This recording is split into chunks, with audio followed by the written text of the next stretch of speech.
fazendo esse vídeo para falar um pouco sobre algumas questões teológicas e filosóficas que parecem-me ser motivo de confusão, de má interpretação por parte de alguns estudantes, de alguns alunos. A princípio, eu gostaria de falar sobre dois pontos. Primeiro, é sobre os mundos possíveis dentro do molinismo. E o segundo ponto é sobre a questão do entendimento acerca daquilo que se divulga, se propaga na teologia, numa vertente dela, acerca do decreto de Deus. A primeira coisa em relação ao molinismo. Os mundos possíveis, como o nome está sugerindo, são possibilidades, não são mundos paralelos, não são mundos que existem. Nem o molinista defende que os mundos possíveis existem em algum lugar. A possibilidade é a contrafactualidade que se nos é revelado, ou revelada na Escritura Sagrada através de textos que mostram, a partir de Deus ou de pessoas relacionadas a Deus, profetas, apóstolos, até o próprio Cristo, que essas possibilidades, caso fossem atualizadas, elas seguiriam o curso daquilo que está descrito nas falas dessas pessoas. Então, muitas vezes a contrafactualidade ela vem num texto bíblico através de uma condicional. Essa condicional, ela pode apresentar ou não um teor de contrafactualidade. Às vezes pode ser uma mera figura, mas às vezes significa de fato uma possibilidade que, caso fosse efetivada, seria, ou atualizada, aconteceria da maneira conforme foi descrita, por Deus ou por um dos seus servos. Então, por exemplo, o texto famoso de Jeremias, quando ele diz para Zedequias, o rei Zedequias, que se, olha a condicional, se ele obedecesse a Deus e se rendesse ante o exército de Nabucodonosor, ele iria usufruir da benevolência de Nabucodonosor, o rei babilônico. Ele não seria morto, nem sua descendência seria exterminada, caso ele obedecesse e entregasse pacificamente a Nabucodonosor, porque aquilo que estava acontecendo era fruto do juízo divino que estava acontecendo com Judá. Caso ele não fizesse, que foi o que aconteceu, ele não seguiu a orientação do profeta Jeremias, ele seria morto e a sua descendência seria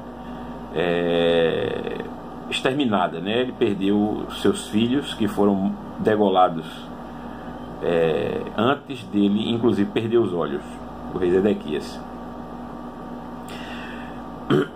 Aquilo, com toda a certeza, é uma contrafactualidade, ou seja, havia uma possibilidade real de se atualizar, com possibilidade essa em que Zedequias não seria morto. Isto é o mundo possível, Quando nós falamos de mundos possíveis, isto é um mundo possível.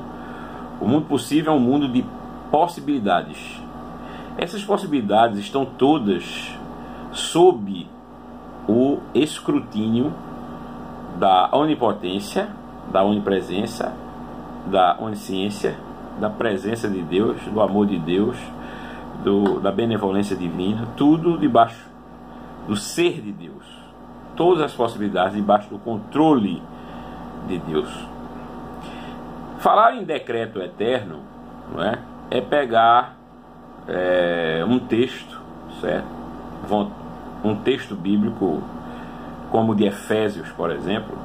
Na carta aos Efésios, Paulo vai falar sobre beneplácito, vontade, propósito ou decreto. E os decretos de Deus, eles existem de diversas formas. Alguns entendem, como os calvinistas, que há um decreto geral debaixo do qual tudo está não somente descrito de como será, mas prescrito. Será porque deve ser a partir do decreto de Deus. Eu não quero entrar nos muitos problemas que uma percepção dessa traz, problemas teológicos, como por exemplo, Deus só é autor do mal, conclusão essa da qual não se pode escapar. Mas eu não quero tratar sobre isso, né? Eu quero tratar sobre a questão do decreto divino, o que isso quer dizer com decreto divino, né?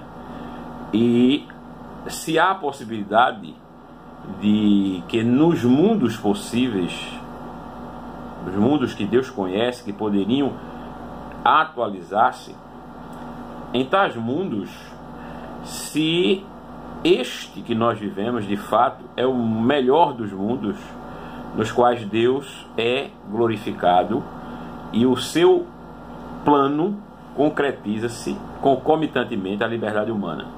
Os críticos do molinismo dizem que esse tipo de pensamento é falho porque não há uma preparação de Deus, como na chamada graça preveniente do arminianismo, que capacitaria o homem a responder ante o chamado divino, certo?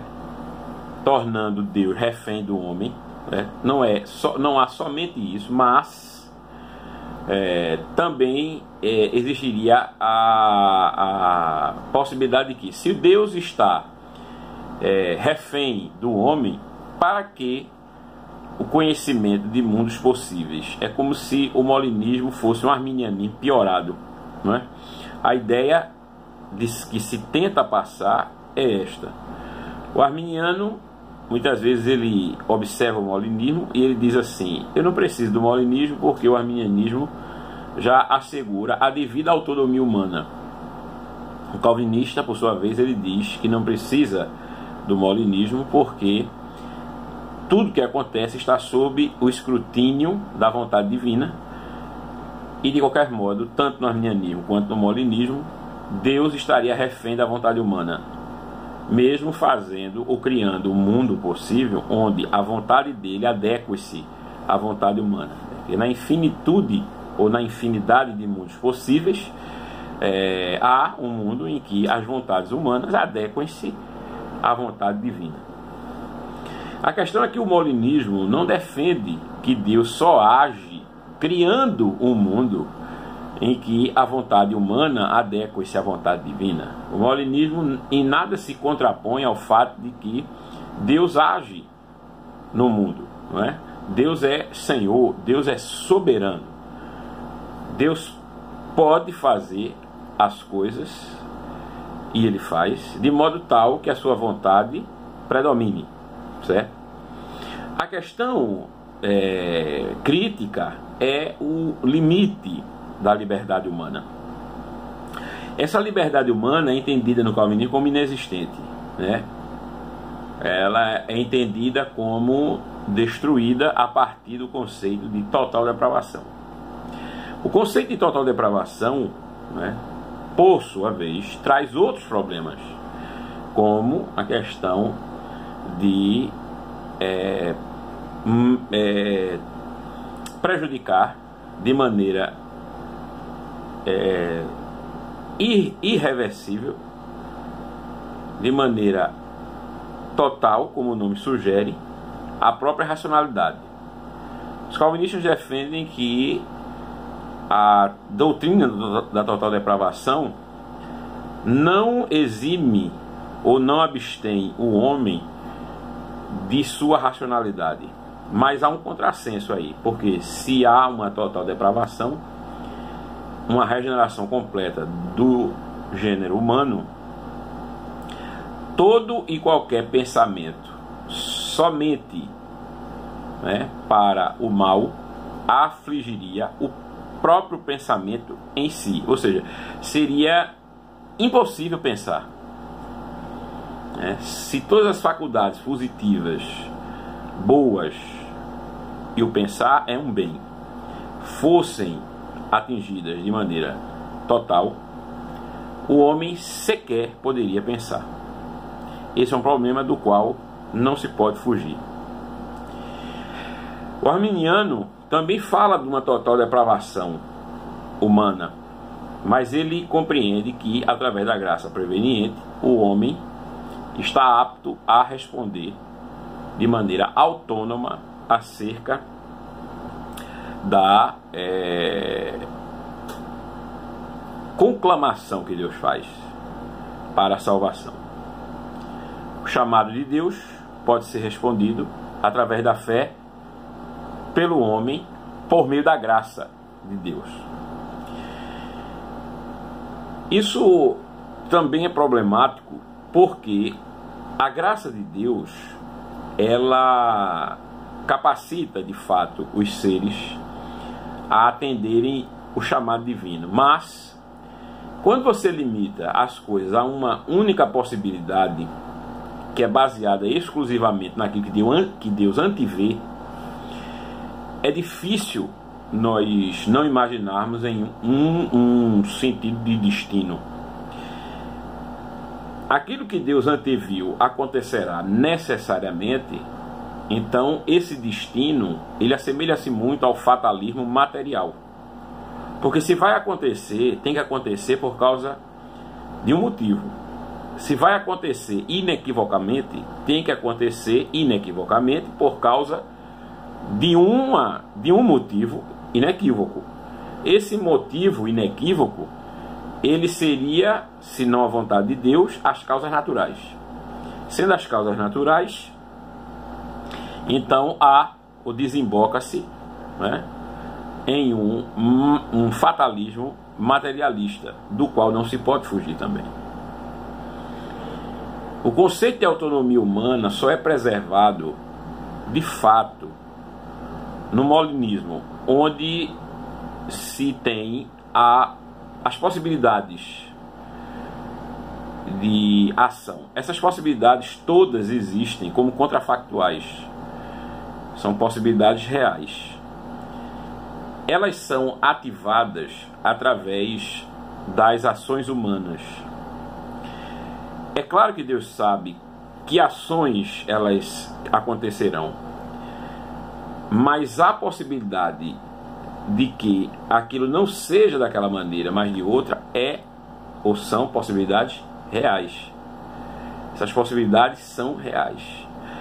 Quando se preserva a realidade das possibilidades de ação, você está preservando, na verdade, o arbítrio.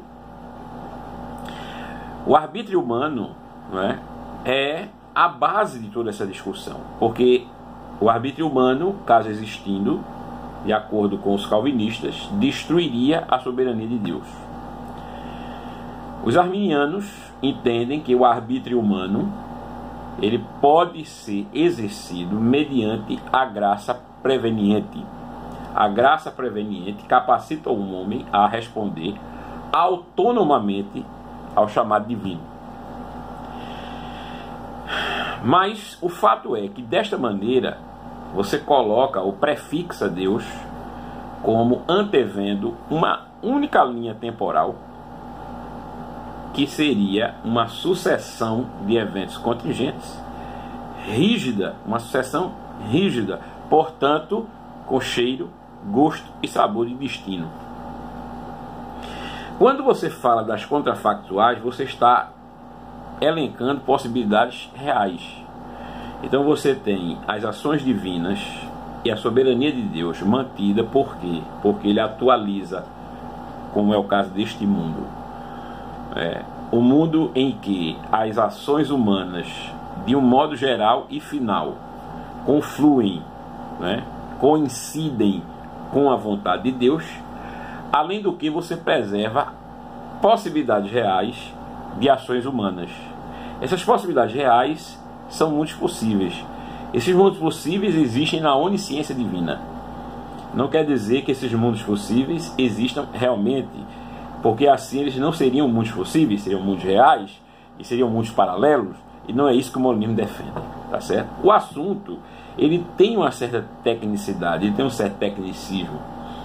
E eu estou fazendo esse vídeo para mostrar para vocês que a profundidade do assunto é realmente elevada, mas é necessário que entendamos que com o devido treino teológico e filosófico, essas questões elas tendem a se dirimir, a serem extintas, né? Porque quando nós olhamos sob uma perspectiva teológico-filosófica, nós vemos que é possível sairmos racionalmente dessas questões.